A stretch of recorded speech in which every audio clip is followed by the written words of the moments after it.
Welcome back to City Focus. We have Larry Ogden, the city traffic manager, here with us to discuss the new traffic signals and the tweaks that are still being made to improve how we get around the city. Welcome, Larry. Thank you. Let's go backwards for a minute now. At this point, we've seen the changes on Ashley and Patterson. Why were the initial changes made? The initial changes were made to make things better here in the city.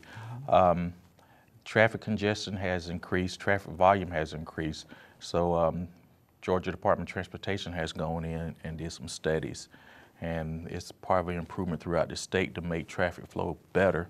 So Valdosta, being one of the largest cities here in Georgia, was on the list to have a lot of the signals upgraded. So we were lucky enough and fortunate enough to be part of that project in the beginning of it.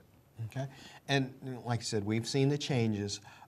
Now, since then, we have seen some additional changes that to the lights that have since we've gone live. Let's talk about Ashley and Gordon. We have some new things that have been added there on Ashley and Gordon Street. Yes. Ashley and Gordon is a large intersection here in Valdosta. We've had, since the project has begun, we've had many complaints about seeing multiple reds at Williams and Ashley and Gordon. So what we've done to solve that problem, we've gone in and added what we call louvers. And what that does, it will make it to where if you're directly in front of the signal, you can see either the green arrow, the red arrow, or the green bulb. And that has really helped minimize the phone calls we receive about that intersection. It's a wonderful thing that's being added. Like I said, if you're directly in front of the signal, you can see the signals that's directly in front of you. But if you're not directly in front of it, you won't see it. So that has stopped all the calls we've been getting about people being confused. We're not getting a red, we're not getting a green. So now if you're standing, or if you sit in front of that light, you'll see only what's in front of you. Okay, and Ashley and Park Avenue, I know we're doing some things there to tweak, to improve the traffic flow at Ashley and Park Avenue. Yes, Ashley and Park Avenue and Ashley at Rosedale, that's a small intersection as far as a gap in between. So what we have been trying to do is make sure that when you get released from the Ashley at Park Avenue intersection, you're going northbound towards Rosedale, you will not have to stop in the middle of that intersection. We're trying to keep traffic flow moving because we have a short staging area there.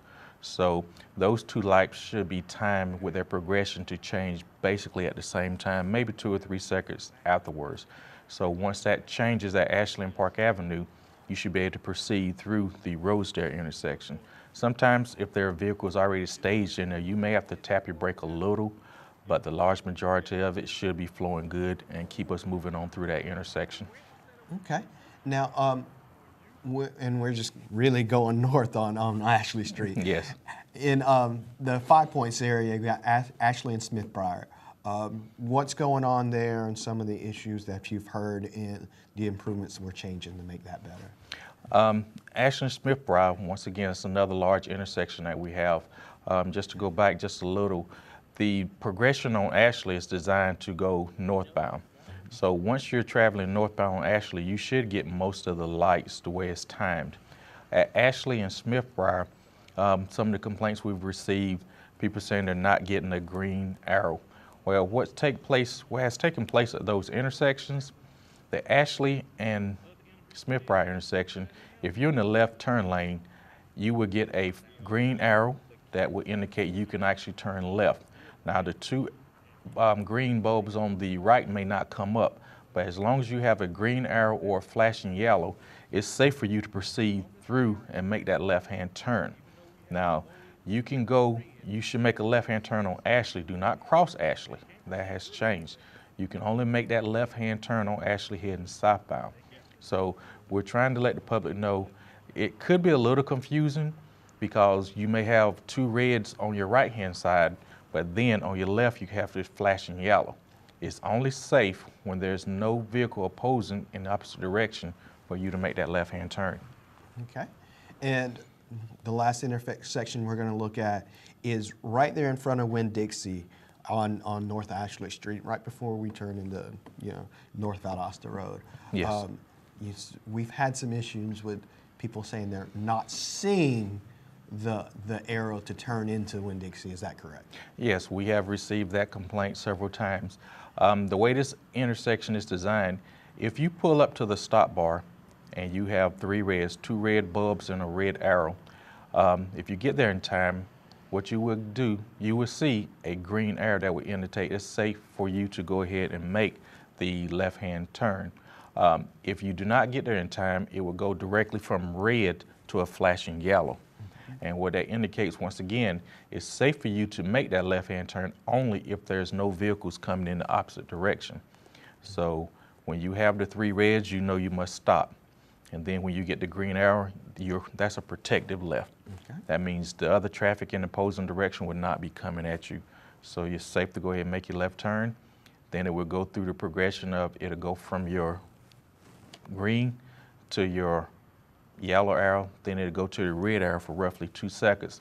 Then it will drop back down to your flashing yellow, which once again, make the left only when it's safe to do so. Okay. Now, we were talking earlier, we also have someone coming down to make sure that the timing's right on all of these new traffic lights. Can you tell us a little bit about that? Yes. The Georgia Department of Transportation has a contractor that's out working. They have hired a timing engineer to come in. What he has done, he has put traffic counters throughout the city and did studies to get a volume count and a speed count of everybody who's traveling north and south on Ashley and Patterson. So what he started doing Tuesday, he actually installed the new timing into the signals. So he's been working all week along with DOT staff and the city staff to make sure they can get the timing adjusted to where it's flowing close to where it used to. As we all know, the traffic volume here in Valdosta has increased.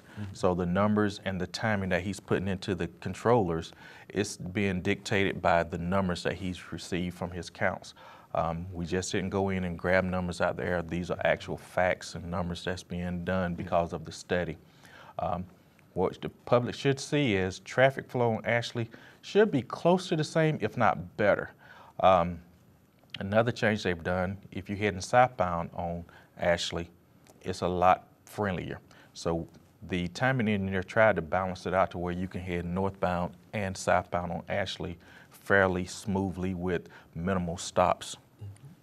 And once again, you want to remind people that they don't just do this for no reason. There's information out there, and obviously there's growing pains, and we have to tweak things till we make sure that everything's right. But a little patience is going to be asked of our people. We definitely need for the citizens to be patient.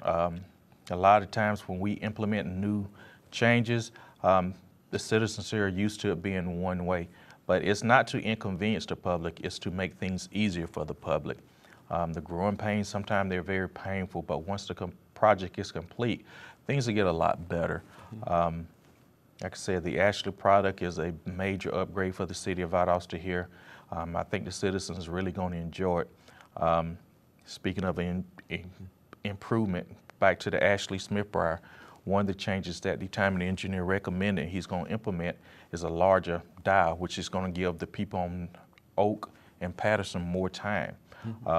In the afternoon hours, they should notice a big difference. There should be minimal backup. Once it releases, you have more vehicles that would be able to release and go through the intersection.